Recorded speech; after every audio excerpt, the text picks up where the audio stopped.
जय श्री हरि। बंधु, आज का विषय है ये मेरा जो स्वरूप है, क्योंकि बहुत से लोगों ने मेरे से प्रश्न किया कि आप क्षौर कर्म क्यों नहीं करवा रहे हैं। तो मैंने कहा चलचित्र के माध्यम से उत्तर दूंगा। तो अब कहा है तो वचन का पालन करता हूँ। तो बात यह है कि श्री हरिवंश महापुराण का पाठ चल रहा था और उसके पाठ में बहुत सारे नियम पालन करने होते हैं। यद्यपि पूर्ण नियम तो मैं पालन नहीं कर पाया, लेकिन जितने कर पाया यथा संभव वो करे। पूर्ण ब्रह्मचर्य का पालन इसमें करना होता है। जो मैंने किए कम से कम उनका उल्लेख, उनका भी क्या उल्लेख करूं, मैं उल्लेख कर देता हूं। सबका उल्लेख नहीं कर रहा हूं, गिने चुनों का उल्लेख कर रहा हूं। उन्हीं में से कुछ का मैंने पालन किया है। पूर्ण ब्रह्मचर्य का पालन करना होता है और क्षौर कर्म आपको नहीं करवाना चाहिए। पूर्ण फल की प्राप्ति हेतु ये सब विधान करने चाहिए। जितना कम करेंगे उतना फिर कम फल प्राप्त होगा। तो पूर्ण ब्रह्मचर्य का पालन करना होता है, क्षौर कर्म नहीं करवाना होता है।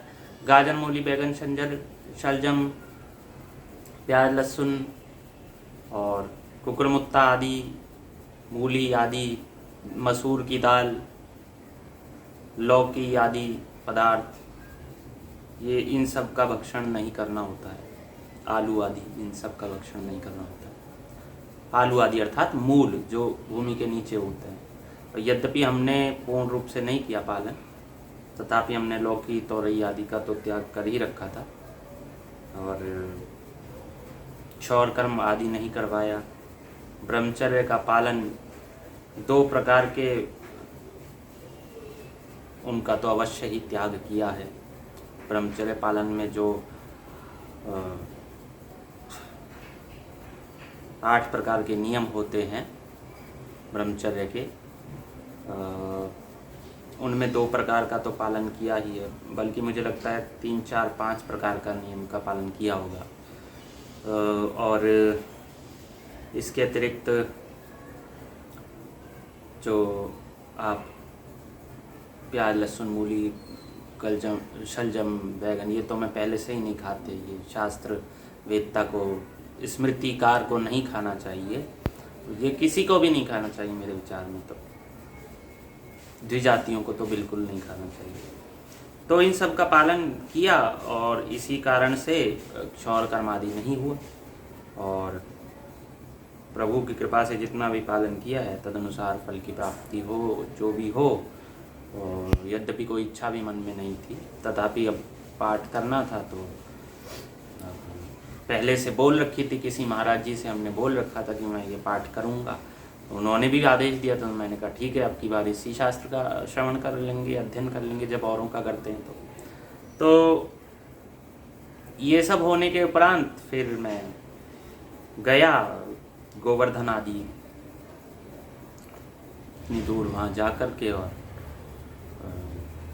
वहाँ जो भी किया, समापन आदि किया, महात्मा महाराज जी से मिला और फिर यहाँ आया हूँ और क्षौर कर्म मैंने करा दिया है।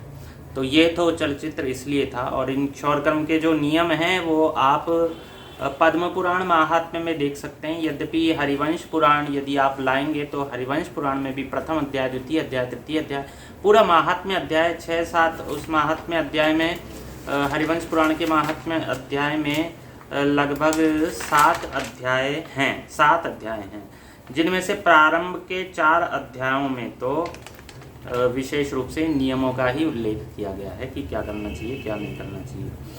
तो यह भी आपको सूचना दे दूं कि हरिवंश महापुराण कथा, क्योंकि मैंने बाँची, तो उस बाँची हुई कथा को मैंने रिकॉर्ड किया। तो रिकॉर्ड करके वो कथा मेरे इसी चैनल पर आपको दिखती भी होगी और पूर्ण रूप से जब डल जाएगी तो अच्छे से दिखने लगेगी।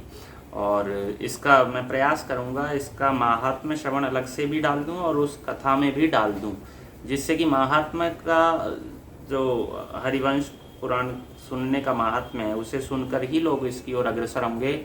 और विशेष सूचना सर्वप्रथम तो ये है कि ये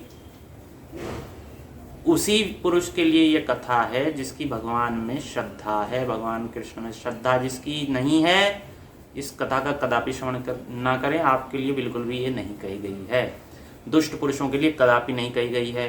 ब्राह्मणों की निंदा, साधुओं की निंदा, श्रेष्ठ पुरुषों की निंदा, वेद पुराण इनके नियमों की निंदा करने वाले, इनको मिथ्या बतलाने वाले, इनमें अपभ्रंश बताने वालों के लिए बिल्कुल भी ये कथा नहीं है। आप लोग इसका कदापि श्रवण ना करें। तो ये कथा है, इसीलिए मैंने ये श्रवण कराया। धन्यवाद। जय श्री हरि।